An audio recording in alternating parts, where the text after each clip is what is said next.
conversation with the director Michael McCarthy. We talked about having the performers visible on stage as transformations between the different acts, meaning there's no off stage really, which brings sort of the dressing rooms on stage. So that was the core of the basic sort of idea we agreed on was interesting for the story, being a story about aging and time, and also man and woman going through life together.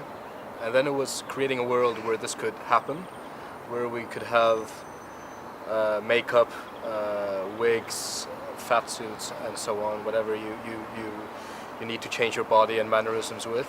Let's embrace this idea that we have two performers who will age in front of our eyes. And then the critical thing that Samal brought to the overall concept, you brought to the table the idea of a vanitas painting, which essentially is a still life painting of a life, a painting in which a life is captured. And I think that's what Parry has done in this play, brilliantly. He's captured this life of two people together. So from the very beginning, on the set, will be all the things that we need for the whole opera.